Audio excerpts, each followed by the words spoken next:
Mais qu'est-ce que je viens d'apprendre? Une information complètement lunaire vient de tomber, les amis, concernant Kylian Mbappé. Et autant vous dire que là, le football va pas s'en remettre. Et avant ça, je tiens déjà à vous informer que Lamine Yamal a été élu meilleur joueur de la saison en Liga. Il termine la saison avec 16 buts et 11 passes D. C'est d'ailleurs le meilleur passeur de Liga cette saison. Dites-moi en commentaire si c'est mérité ou non. Pendant ce temps, les amis, on vient d'apprendre qu'Arda Güler est actuellement le milieu avec la plus grosse valeur marchande. Il est actuellement évalué à 124,8 millions d'euros. On apprend également dans la même foulée que Franco Mastantuono devrait quitter le Real Madrid en prêt cet été. Il devrait donc rejoindre un autre club européen malgré l'intérêt de River Plate de le reprendre en prêt. Et vous n'êtes pas sans savoir que notre chef Florentino Pérez a lâché une bombe concernant sa prochaine recrue. Il prévoit de faire une offre de 150 millions d'euros, les amis, aux joueurs, soit le transfert le plus cher de l'histoire du Real Madrid. Et dites-vous qu'on serait même sur le troisième transfert le plus cher de l'histoire du football. Parce que là, juste derrière moi en top 1, on a Neymar, 222 millions d'euros lorsqu'il a été acheté par le Paris Saint-Germain. Juste après lui, on a Kylian Mbappé, 180 millions d'euros. Et en troisième position, on a Alexander Isak, 150 millions d'euros. Et pendant que tout le monde se demande de quel joueur Florentino Pérez parle, on a certaines rumeurs qui nous donnent le nom de João Neves. Et il y en a d'autres qui parlent de Vitinha. Il y a même Fabrizio Romano qui a confirmé qu'il s'agissait d'Olise. Parce que je rappelle que Florentino Pérez a précisé qu'il s'agissait d'un joueur dans la zone du milieu et de l'attaque, ce qui correspond parfaitement à Olise.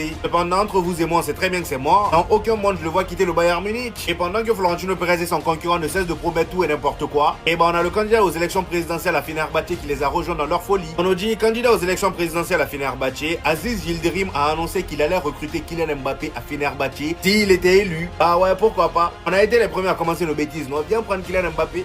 Pendant que vous êtes encore une fois en train d'essayer d'enfoncer Mbappé et créer une polémique entre lui et Kanté, parce que les deux joueurs ne se seraient pas checkés dans le tunnel avant le match face à la Côte d'Ivoire, on vient tout juste de voir une vidéo où les deux joueurs étaient en train de discuter normalement comme des joueurs normaux avant l'entraînement. Et j'en profite pour vous dire que cette Coupe du Monde là, c'est demi-finale minimum pour l'équipe de France. Parce que Kylian, il était en interview et il est revenu sur la Coupe du Monde 2022. Il nous dit clairement, si je la regarde, ça peut réveiller des démons. Par pitié, Kylian, va la revoir, va réveiller tous les démons nécessaires et rappelle à tous les haters le grand joueur que t'es. Il y a toujours quelque chose à faire dans le foot. Les gens sont très amnésiques, donc t'as peut-être tout gagné et le lendemain ils sont oubliés. Aujourd'hui, quand t'écoutes les propos des fans de football, t'as l'impression que Kylian Mbappé joue en Championship en Angleterre. Mais juste avant de continuer, il y en a beaucoup qui me demandent comment je fais mes vidéos, surtout sur mon compte principal. Ne vous inquiétez pas, bientôt je vais sortir un book pour répondre à toutes vos questions, donc restez branchés. Pour revenir un peu à ce que je disais, Mbappé, j'ai l'impression qu'il a que des moments iconiques en Coupe du Monde. Même si la vérité c'est que j'ai bien envie aussi que CR7 ou Neymar prennent cette Coupe du Monde pour leur dernière de leur carrière, Kylian il doit remettre un peu de respect sur son nom en fait, parce qu'il y en a ici, vous déconnez trop. De toute façon, restez branchés, moi je sais que mon élément il va pas me décevoir. En attendant, c'était votre gars Silas pour nouveau banger. Attendez, qu'est-ce que je viens de voir là? Kanté, il serre la main à tout le monde. Tchouaméni, Konaté, il va taper dans le dos de Mike Maignan? Et il va passer devant Mbappé? Non. Je vais rien dire, les gars. Je vais rien dire. Mais si vraiment Mbappé, il s'est embrouillé avec N'Golo Kanté, les gars. Pour moi, je vous jure, c'est une dinguerie. Pour réussir à s'embrouiller avec Kanté, vraiment, désolé, hein. On va garder le bon soupçon. Mais si c'est le cas, je veux rien savoir, je veux même pas savoir. C'est de la faute d'Mbappé, les gars. Ah non, mais clairement, si t'arrives à t'embrouiller avec Kanté, t'es clairement la dernière des ordures. Pour moi, franchement, je le dis. Je le dis, les gars. Alors, est-ce que ce serait à cause du dernier rassemblement où on se rappelle Mbappé qui rentre sur le terrain, qui demande son brassard à Kanté, qui était capitaine sur ce match-là, et on se rappelle en plus de ça, c'est le jour de son anniversaire, tout ça, voilà, il n'y a pas eu de respect par rapport à ça, il y en a beaucoup qui étaient choqués là-dessus.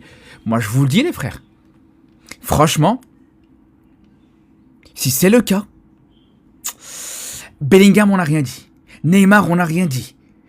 Tous les joueurs avec qui il en embrouille, la liste elle est très longue, on n'a rien dit. Griezmann, on n'a rien dit. Mais Kanté, non. Pas possible. Impossible, les gars, franchement, pour moi, que ça passe. Pas possible. Mais comment j'y ai pas pensé avant? J'étais à l'ouest en recherche depuis hier soir, depuis que Florentino Pérez a cité qu'il allait envoyer 150 millions sur un joueur. On a pensé à eux. Florentino Pérez nous a dit pas Olise, pas Kane, pas un joueur de PL. Et pourtant, on a oublié de considérer l'un des détails le plus important. Une superstar à la hauteur des signatures de Ronaldo, Zidane, Kaka et Beckham. José Félix Diaz vient de confirmer Olise est le joueur de Florentino Pérez. Vous allez me dire, mais il a dit que c'était pas Olise. En vérité, la nuit dernière, Pérez a démenti pour Olise, mais il aurait démenti tout nom de joueur qu'on lui aurait demandé. Sinon, ça gâche tout ce qu'il veut mettre en place. Entre-temps, les sources du Real Madrid ne démentent pas leur intérêt pour Michael Olise. Et après que Téléfootball est validé, Jacob est validé, José Félix Diaz a validé, le Real Madrid lance une offre officielle de 150 millions pour Olise la semaine prochaine. Florentino Pérez va littéralement tout mettre sur lui. Le joueur a littéralement été informé par cela. On se demandait pourtant, mais c'était littéralement sous nos yeux quand José Mourinho est allé voir un match du Bayern contre Stuttgart. Il y a même pas 2 semaines, c'était la finale. Et c'est lui carrément qui aurait demandé à avoir Olysée. Ça change pas du tout le fait que ça va être complexe, ça va être compliqué. Vu que le président du Bayern avait lâché, il peut garder 5 yeux sur Olysée en parlant de Mourinho, il ne l'aura pas. Et il est dit que le Bayern va mener un grand combat pour empêcher ça. Mais au final, quand ce mec vient toc toc dans ta porte et te propose une telle somme, sachant que 150 millions c'est uniquement, les gars, l'offre de départ. Si ce mec nous rejoint, c'est terminé, sachez-le, c'est terminé. Plus personne pourra nous arrêter. Depuis Gareth Bale, le Real Madrid n'a pas eu un seul côté droit correct. Là, le danger, mais vous allez vriller en fait. Milieu de terrain, qui joue en avant, qui peut être attaquant, tout était devant nos yeux en fait. C'est lui le joueur que le Real Madrid veut ramener cette saison. Ok, pas de problème. On va être très vite fixé. C'est très bien, on va être fixé très rapidement, les gars. On va suivre sa Coupe du Monde avec beaucoup d'attention. Vous savez pourquoi, les gars? Pas pour découvrir les qualités d'Olysée, est-ce qu'il est bon ou pas. On sait qu'il est très fort. On sait qu'il est très bon. Ce qu'on va surtout découvrir, c'est sa compatibilité avec Mbappé. Parce que jusqu'ici, Olysée en équipe de France, c'est compliqué. Olysée en équipe de France, voilà, on voit que, de manière générale, l'animation en équipe de France, l'animation offensive, à part justement Mbappé, ça joue en grande partie sur Mbappé. Dembélé en équipe de France, c'est moins bon qu'au PSG. Olysée en équipe de France, c'est moins bon qu'au PSG. Désiré Doué en équipe de France, c'est moins bon qu'au PSG. Il y a que Cherki à la limite, voilà, qui tire son épingle du jeu malgré tout, mais il est pas toujours titulaire non plus. Donc c'est là où vraiment, sur la Coupe du Monde, on sera très vite fixé. Si Olysée fait une grosse Coupe du Monde, malgré la présence d'Mbappé dans le 11, c'est sûr que ça va faire très mal au Real Madrid. Oh, ça va faire très mal cette saison du côté du Real Madrid. Par contre, à l'inverse, si on voit Olysée faire une mauvaise Coupe du Monde, alors qu'actuellement c'est l'un des meilleurs joueurs d'Europe sur la saison, il y aura des questions à se poser, les gars. Il y aura des questions à se poser. Donc c'est là où je vous dis, cette étoile sur la... En vrai, ouais, franchement, les gars, j'ai envie de vous dire, les gars, cette étoile sur l'équipe de France cette saison, à la Coupe du Monde, elle va être encore plus prononcée que d'habitude.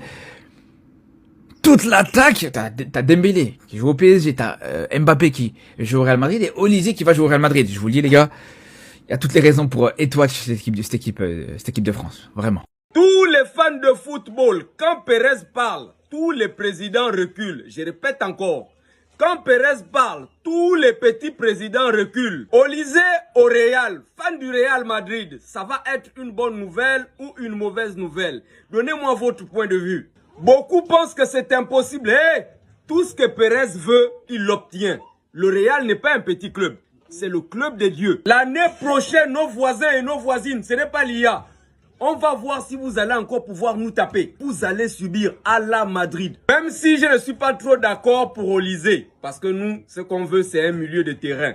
Je vous préviens d'avance, ce que je vais faire, c'est juste une vidéo de rageux. Quand on demande le meilleur match de sa carrière à Mbappé et qu'il répond que c'est le Barça, quand il nous a mis un triplé au Camp Nou, le meilleur match de ta carrière, Mbappé, c'est face à cette défense. Piqué mourant, Jordi Alba mourant et l'anglais éclaté, sans même parler du niveau de Ter Stegen. Tout d'abord, si vous ne savez pas regarder les matchs, j'ai ce qu'il vous faut. Opli, c'est des gars fiables, en plus ça, vous avez une réduction avec mon code KB10, donc n'hésitez pas à foncer pour regarder films, séries, matchs. Non, Kiki, c'est bien, tu t'es musclé face à un Barça éclaté, ou bien même face à un Barça à 10 contre 11 à cause de l'erreur de Araujo, mais depuis que t'es à Madrid et que tu croises le chemin de ces deux mecs-là, t'as pris combien de bastos? T'as perdu combien de fois contre eux et t'as gagné combien de fois contre eux? T'as pris combien de fois des scores? Moi, je veux savoir. Ça m'intéresse. Tu nous as expliqué quel était le meilleur match de ta carrière. Maintenant, j'aimerais savoir quel a été le pire match de ta carrière. C'était pas le classico de l'année dernière où tu manges 4-0 à domicile en étant 1 million de fois hors jeu et en célébrant alors que t'es hors jeu, avec Rafinha et Lamine Yamal qui te narguent en imitant les célébrations que t'as fait alors que t'étais hors jeu. C'est juste une vidéo de rageux, les gars, que je suis en train de faire. Mais Mbappé, sache une chose, le pire reste à venir. On se donne rendez-vous la semaine prochaine. Fabrizio Romano confirme concernant Mikel Olysée, le Real Madrid et surtout le président Florentino Pérez le veut absolument. Donc Pérez pense que Mikel Olysée sera très important pour le système de José Mourinho. Et d'après Fabrizio Romano, vraiment Pérez est prêt à mettre le paquet, il est prêt même à faire de Mikel Olysée le joueur le plus cher de l'histoire du Real Madrid.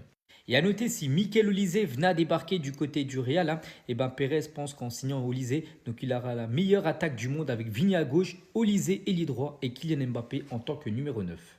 On va parler cette fois-ci du duo Vitinha-João Neves. On a entendu également pas mal de rumeurs ces derniers jours. Donc le Paris Saint-Germain ne vendrait pas même Vitinha ou Neves pour un montant record du football. C'est-à-dire en gros qu'ils sont intouchables, intransférables les deux. C'est-à-dire que le Real Madrid devra chercher d'autres milieux que les deux milieux parisiens. Et on finit aujourd'hui avec Franco Mastantuono qui est arrivé il y a déjà 1 an du côté du Real. Bon, une saison compliquée. Au tout début de saison, il jouait parce que Jude Bellingham était blessé, mais après Bellingham est revenu de blessure. Puis après, il a eu beaucoup moins de temps de jeu. Bon, bref, Mastantuono s'apprête à partir en prêt pour la saison prochaine. Normalement, il devrait rester en Europe.